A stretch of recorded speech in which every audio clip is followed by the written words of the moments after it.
Sahabat Premier, apa kabar? Ketemu lagi nih sama Kak Oge. Aku datengin lagi nih satu dokter hebat yang mengenai hormon-hormon ya dok. Betul. Ya, dokter Ardi Wildanda. Dadah dokter. Halo sahabat Premier. Tuh, dokter Ardi ini udah 2 kali ya dok kita ketemu di sini ya. Kalau kemarin kita ngomongin yang hiper hipo gitu ya dok. Nah kalau sekarang kita yang mau ngomonginnya benjol-benjolan.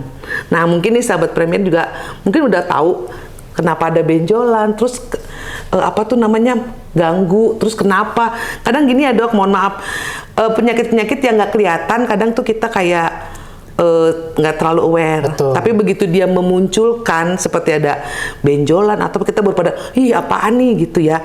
Nah sekarang kita bahas nih, dok. Benjolan tiroid kan kemarin kita udah ngomongin soal fungsinya. Betul. Nah sekarang dia terjadilah si benjol itu. Itu penyebabnya apa sih dok? Iya, Kak Oga. Jadi sebenarnya kalau untuk benjolan tiroid itu sebab pastinya kita nggak tahu. Justru nggak ketahuan ya dok. Nah beberapa penelitian menunjukkan kalau dari riwayat keluarga ada paparan radiasi, misalnya kerja di radiologi gitu ya dok ya. Atau misalnya di kayak tempat yang radiasi tinggi.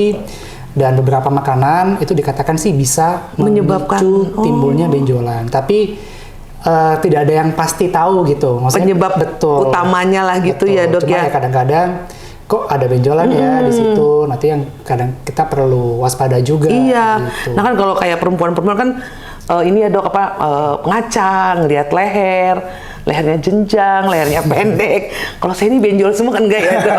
Ini emang gemuk. Nah kejadiannya dok kebanyakannya laki-laki apa perempuan tuh dok? Nah memang untuk tiroid ini sayangnya lebih banyak pada perempuan. Oh jadi perempuan yang lebih banyak ya dok ya? Baik kemarin yang fungsi maupun yang benjolan ini lebih banyak pada perempuan. Oh jadi gitu. Memang perempuan harus lebih aware gitu dengan lehernya. Jadi kalau dirasa ada yang kok aneh ya gitu, segera diperiksakan. Nah, pada laki-laki juga bisa muncul juga. Bisa juga ya, dok. Kalau pada laki-laki seringkali malah lebih agresif nih benjolannya. Jadi laki-laki perempuan sama-sama saja. Sebenarnya sama aja resikonya ya, dok ya. Betul. Nah, ngebedainnya antara itu benjolan, itu kanker atau bukan gimana tuh, dok? Nah, ini mungkin yang agak sulit ya. Jadi karena kan kita cuma lihat dari luar nih. Betul, karena lihat dari luar benjol gitu ya, dok ya. Nah, yang pertama mungkin kita perlu lihat lokasinya dulu ya. Ini karena kita bahasannya benjolan di tiroid. Iya, betul. Kita perlu tahu di mana tiroid itu. Oh, itu kan letaknya di tengah-tengah sini ya. Oh, di sini. Di bawah jakun sini. Itu ada sedikit, ada kecil gitu. Bentuknya kupu-kupu. Nah, kalau misalnya ada benjolan, itu bisa karena tiroidnya membesar atau tiroidnya normal tapi ada benjolan.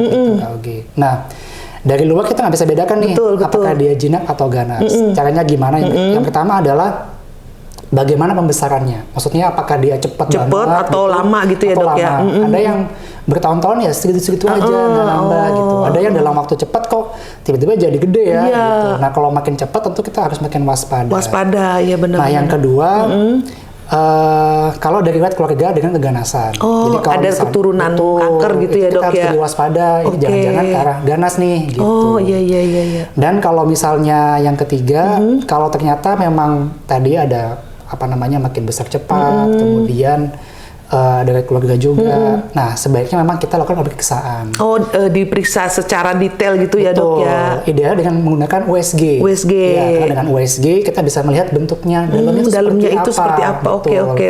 Kita bisa, karena nanti kalau misal di USG kita bisa bagi tuh ke beberapa kategori ya, dari yang mulai yang suspicious keganasan, mencurigakan ya, sampai ke yang tidak mencurigakan. Oh, jadi berarti dari yang kira-kira kanker sama yang kayaknya tumor jinak gitu ya dok ya.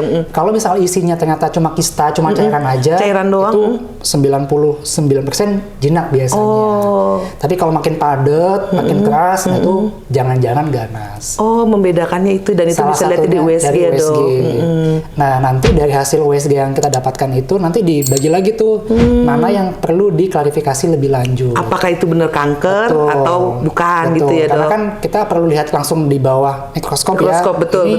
Jinak apa enggak sih? Iya, jadi diambil itunya ya dok, jaringannya ya dok ya. Dengan namanya biopsi jarum halus. Jarum halus ya dok. Jarumnya lebih tipis daripada jarum ambil darah. Oh, dari rambut lebih tipis segituan segitu ya. Iya, jadi seringkali juga kita nggak perlu pakai anestesi juga. Oh, cuma kayak dimasukin terus diambil gitu ya, Dok. Jadi nggak perlu takut nih sahabat Premier kalau emang perlu sampai ke langkah tersebut gitu ya, Dok. Seringkali kan orang dengar biopsi itu kan kayak diambil besar operasi gitu ya. Masa bilang, "Dok, saya dibius nggak?" gitu. Orang cuma diambil sedikit ya, kayak disuntik mungkin lebih gede jarum suntik kali ya, Dok. Lebih kecil, tipis. Lebih nah, terus gini nih, Dok, kalau misalnya sudah kita lakukan tuh tahap-tahap tersebut. Nah, untuk penata laksananya atau nyembuhinnya itu apakah perlu operasi atau didiemin aja gitu, Dok? Nah, itu tergantung kalau tergantung si itunya ya. Kalau hasilnya ternyata jinak, sebenarnya kalau misal tidak mengganggu benjolannya, kemudian tidak makin besar juga, itu kita tidak perlu apa-apakan. Jadi kita bisa observasi saja. Observasi saja ya, Dok. Paling kalau mau kita bisa USG, evaluasi untuk tiap 6 sampai 12 bulan sekali. Oh, 6 sampai 12 bulan sekali USG ulang. Aja, nanti kita bandingkan dengan sebelumnya, sama aja atau makin besar.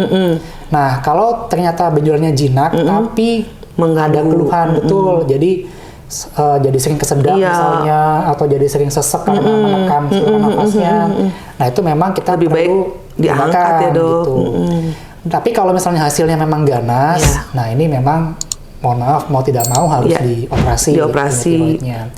Sebenarnya saat ini ada pilihan terapi yang bukan operasi kalau jadi kalau misalnya dia ternyata jinak hasil biopsinya, itu kita bisa lakukan radiofrekuensi ablasi. Ablasi, oh iya benar-benar. Saya pernah teman kita ablasi pernah. Iya, jadi dimasukkan jarum itu, nanti ada hawa panasnya, nanti dia tujuannya untuk mematikan sel tiroid dan itu. pembuluh darahnya sehingga bisa mengkerut tuh lama-lama. Tapi memang harus dipastikan jinak dulu. Iya benar. Karena kalau ganas nggak bisa. Harus operasi. Aduh, Dok, bener-bener. Tapi yang saya tahu nggak bakal pindah-pindahan kan ya, Dok, hari ini di kanan, enggak. besok di kiri gitu nggak ya, Dok? Itu mungkin yang lain kayaknya itu. Iya, sering ngomong kayak gitu banyak juga sih. Ada kan, Dok? Ada. Kadang dokter hari ini di kanan, besok di kiri, ternyata enggak ya. Bukan. Berarti sahabat Premier nggak usah takut, intinya cari tahu itu apa.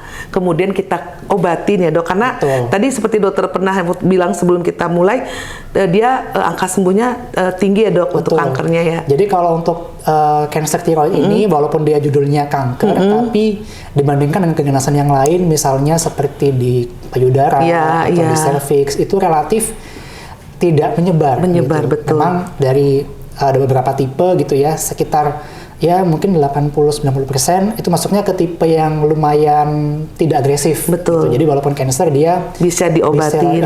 Jadi kalaupun setelah dioperasi, nanti ada beberapa tahapannya lagi sih, kalau cuma biasanya bagus survivalnya. Hasilnya. Ada yang pasien-pasien kami yang sampai 20 tahun ya masih oke ya, Dok. Betul. Nanti memang kontrol rutin aja. Iya, kontrol rutin dan juga mungkin minum obat sampai seumur hidup. Aduh, Dok, makasih banyak ya, Dok. Sama-sama. Saya jadi tahu macam-macam benjolan itu apa aja, terutama yang di tiroid ini. Nah, sahabat Premier, jangan lupa apapun itu kalau terjadi sesuatu atau kecurigaan, segera ke dokter ya, Dok. Ya. Jadi biar tahu dan segera diobati. Sekali lagi terima kasih Dokter Adi, sehat selalu. Amin. Sehat biar juga, pasiennya juga tambah banyak. Ya, Dok ya. Dan buat sahabat Premier, sampai ketemu lagi di masa yang akan datang. Dah.